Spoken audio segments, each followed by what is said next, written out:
Eu me formei médico há pouco mais de 6 meses, mas se eu fosse começar a medicina do zero hoje, era exatamente isso que eu faria. Se eu pudesse voltar no tempo e começar a faculdade hoje, eu faria muitas coisas diferentes. Afinal, eu tive muita dificuldade no começo e cheguei perto de desistir do curso. E hoje eu sou completamente realizado, eu me identifico bastante com a profissão, acho que ela abriu portas que eu nem consigo descrever aqui para vocês e me colocou também em situações e eu vivi coisas que realmente só a medicina proporciona. Certamente, se eu não fosse médico, eu não faria nenhuma outra faculdade. Então, você já começou na faculdade de medicina ou está entrando agora e está completamente perdido? Nesse vídeo eu vou compartilhar todas as estratégias que eu usaria se estivesse começando o curso hoje e que podem te poupar muito tempo e energia. E mais do que isso, eu vou traçar um plano para você estudar bem e também se destacar lá na frente. O início da faculdade, primeiro e segundo ano, é bem difícil para todo calouro. Afinal, você sai de um contexto de ensino médio, cai de paraquedas lá na faculdade de medicina, tem que aprender um monte de coisa, matérias infinitas, livros enormes, livros que você mal consegue enxergar o final. E é por isso que a primeira coisa que eu faria seria começar a aprender utilizando técnicas de estudo eficiente, como a prática intervalada utilizando questões, o estudo ativo, revisão espaçada. Então eu tiraria os primeiros meses, os primeiros 2 meses para testar várias dessas dicas de estudo, várias dessas estratégias que eu falo bastante aqui em outros vídeos no canal. Você utilizaria essas estratégias para aprender aquelas disciplinas de base, entender bem anatomia, fisiologia, semiologia, tudo aquilo que a gente estuda no ciclo básico da faculdade de medicina, nos 2 primeiros anos, que é como se fosse até um pouco de uma química avançada, anatomia, fisiologia, entendimento de como que o corpo funciona, inclusive com alguns detalhes bem específicos. Mas o básico bem feito realmente facilita o resto da faculdade e pode te diferenciar, até porque as provas de residência estão cada vez mais cobrando conhecimentos do ciclo básico. E mais importante ainda é que esses conhecimentos existem alguns pequenos tópicos do ciclo básico, tipo anatomia da região inguinal, anatomia do coração, algumas coisas, síndromes específicas de anatomia locomotor, que caem na prova de residência, caem em concursos e você vai precisar lá na frente. Mas quando a gente está no ciclo básico, nós não conseguimos enxergar isso. A gente não consegue ver que aquela matéria é importante em um pequeno aspecto, em um pequeno ponto. E é por isso, por exemplo, que eu gosto tanto de falar com alunos do começo do curso e explicar para eles coisas que a gente estuda lá no começo e que serão importantes. Porque eu gostaria de saber disso quando eu estava lá. E também eu não perderia tempo com o perfeccionismo e gastando tempo demais lendo o livro, achando que eu ia aprender aquilo simplesmente lendo e relendo os assuntos, aqueles livros bem extensos que a gente precisa ler na faculdade. Hoje, eu focarei muito mais em aprender e revisar utilizando métodos ativos. Tome esse exemplo. No começo do mês, pegando, por exemplo, uma disciplina de anatomia, neuroanatomia, fisiologia, eu já iria começar o mês olhando as questões e vendo como aquilo é cobrado. Nas provas antigas, em alguma plataforma de questões do ciclo básico, em resumos ou materiais de outras pessoas, eu tentaria entender como que aquilo é cobrado, qual aquela parte mais importante ou que o professor costuma enfatizar na aula. E iria revisando utilizando esses métodos ativos. Inclusive, se você está no começo de faculdade, eu realmente recomendo que você utilize o curso Ciclo Básico Descomplicado. Esse é um treinamento com questões, resumos e um direcionamento para você estudar medicina de uma forma inteligente ao longo de todo o curso e dessa forma está preparado para passar na prova de residência médica, para passar em concursos públicos antes mesmo de se formar, porque você simplesmente vai estar utilizando o mesmo método de estudo que é importante lá na frente. Inclusive, ao longo do curso, está destacado lá as questões, o que realmente é importante e que cai nas provas de residência no contexto clínico, através dos comentários e resumos. Foi dessa forma que eu consegui passar na residência médica ainda no 5º ano de faculdade, no Rio de Janeiro, e também em um concurso público. Tudo isso antes mesmo de me formar. Só porque eu estudava dessa mesma forma que o Ciclo Básico Descomplicado ensina você a fazer desde o começo do curso. Lá no ciclo básico, lá nos primeiros períodos,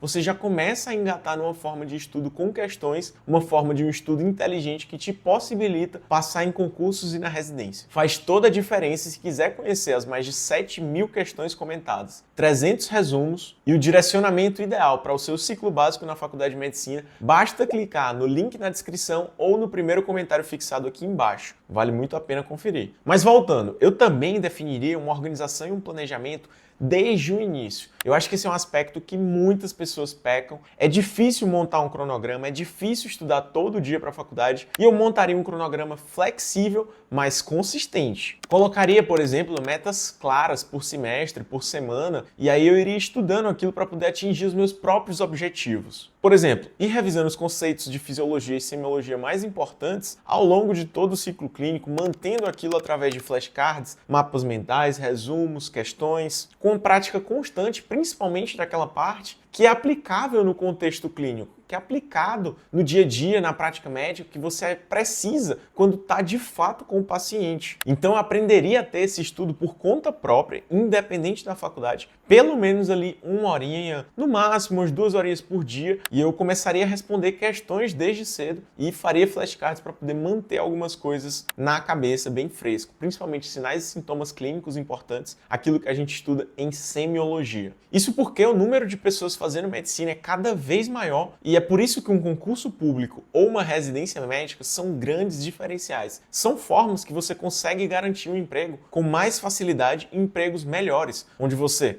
trabalha menos e tem melhores condições de trabalho e acaba tendo remuneração maior. A partir do 3º e 4º ano, eu iria me aprofundar nesse estudo inteligente e começaria muito mais a andar em hospital, a aplicar aquilo, usar as questões que eu estava respondendo desde o início para ver aquilo na prática, para montar meu embasamento de raciocínio clínico, a minha aplicação, conversar com o paciente, participar de cirurgias. Eu iria me expor mais à medicina. E também começaria a responder questões de provas de residência médica ainda no 3º, 4º ano para me acostumar com o formato, principalmente depois que eu estudasse uma coisa, fizesse a prova e, digamos, de cardiologia, o que costuma cair na prova de residência e que eu estudei para a prova desse mês. Ter essa visão já é um baita diferencial a longo prazo. Eu usaria materiais direcionados e revisaria com frequência, sempre baseado nessas questões e flashcards que eu utilizei, no máximo algum resumo em algo que eu tivesse com um déficit grande ou tivesse de frente para um paciente que eu precisasse daquele conhecimento. Mas é certo que você precisa construir um plano a longo prazo, e é disso que a gente vai falar agora. Eu tentarei me aproximar das coisas que eu gosto, conhecer mais desde o começo, sem restringir somente a uma área ou outra. E por isso que eu participaria de ligas acadêmicas, mas com critério. Escolheria apenas aquelas ligas realmente ativas, que fazem produção científica, que têm conteúdos, que têm aulas, aquelas que fazem sentido. E me dedicaria ao máximo para essas ligas, para poder conseguir desenvolver pesquisa científica, fazer a minha primeira publicação, correr atrás de revistas realmente boas, revistas indexadas, coisas que eu pudesse iniciar a iniciação científica, né? Fazer a iniciação científica, que é tão importante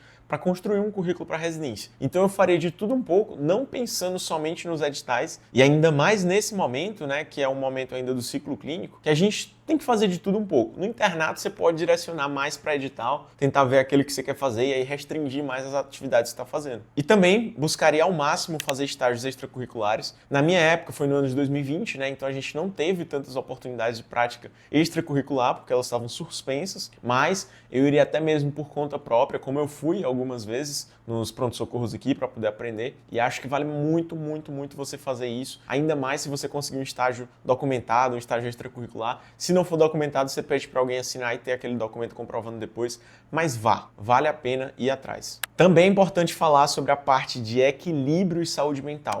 Nunca, nunca, nunca eu negligenciaria a minha saúde mental, os meus treinamentos, como eu não negligenciei ao longo de toda a faculdade de medicina. Vale muito a pena ter uma rotina de treino, uma rotina de descanso, lazer, é importante ter um lazer. E perceberia que estudar 10 horas por dia não é garantia alguma de aprendizado. Tem muita gente asilada na faculdade de medicina que estuda pra caramba. Cara, nem sempre esses alunos vão ser os melhores lá na frente. Escutem o que eu tô dizendo. E agora, puxando a sardinha um pouco para o que eu fiz aqui ao longo de vários anos, cara, eu começaria a trabalhar e produzir conteúdo desde cedo. Eu acho que você trabalhar na faculdade é uma das maiores formas de evoluir como pessoa. Começar a trabalhar desde cedo, você aprende muitas e muitas coisas. Você aprende como que funciona o trabalho duro, como ganhar dinheiro, como realmente fazer as coisas funcionarem, a ser uma pessoa de responsabilidade mesmo, uma pessoa que as outras podem contar, seja na área de medicina ou não. E também eu começaria a produzir conteúdo documentando a minha jornada de estudos ainda na faculdade,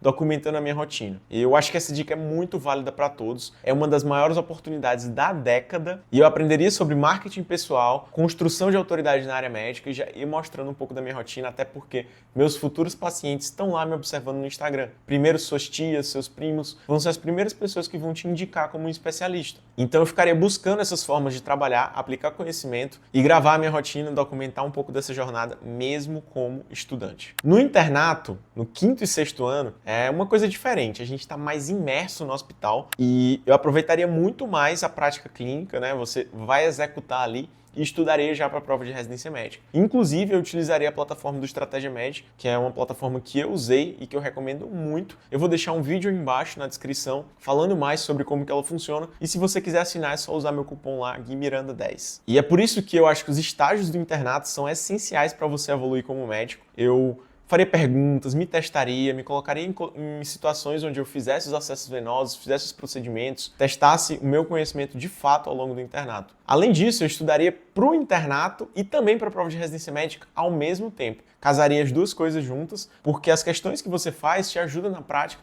e aquilo que você vê na prática te ajuda na prova de residência. E assim você evolui muito e muito rápido. Eu começaria, inclusive, a fazer questões já das bancas que eu tenho interesse lá na frente, das áreas que eu quero fazer, e você precisa ter essa visão de prova de residência e da vivência ao mesmo tempo, fazendo ao longo do internato, porque senão você pode passar vários e vários anos aí para tentar passar na prova de residência, porque está cada vez mais concorrido. Bem, se eu pudesse voltar atrás, eu faria muita coisa diferente, principalmente no ciclo básico, mas não focaria somente em tirar boas notas, mas em realmente entender os conceitos e colocar aquilo em prática. Eu demorei muito tempo para entrar no centro cirúrgico e só aprendi a suturar de verdade depois de formado. Aproveitaria ainda mais a jornada sem tanta pressão o tempo todo e perceberia desde cedo que eu não precisava ter medo de errar, que muitas vezes a gente tem ao longo da faculdade, porque a gente precisa entender. A medicina é uma jornada, um aprendizado contínuo e não acaba com a formatura. Você tem a ilusão de que vai chegar a se formar e saber de um bocado de coisas. Você sabe muito mais do que quando começou, mas está longe de saber de tudo. Afinal, essa percepção e humildade é essencial para ser um bom médico. Então, se você já passou do ciclo básico, já está no ciclo clínico, quase se formando, comenta aí embaixo o que você faria de diferente na faculdade ou deixe dicas aí para outras pessoas que vão chegar e ler. E compartilhe esse vídeo com seus colegas e parentes que estão no começo da faculdade de medicina, porque realmente tem dicas que eu acredito de verdade. Então, se você quiser saber como que eu fiz para estudar e trabalhar ao longo de toda a faculdade de medicina, é só clicar aqui ao lado e eu te vejo nesse vídeo. Obrigado por assistir e eu te vejo lá.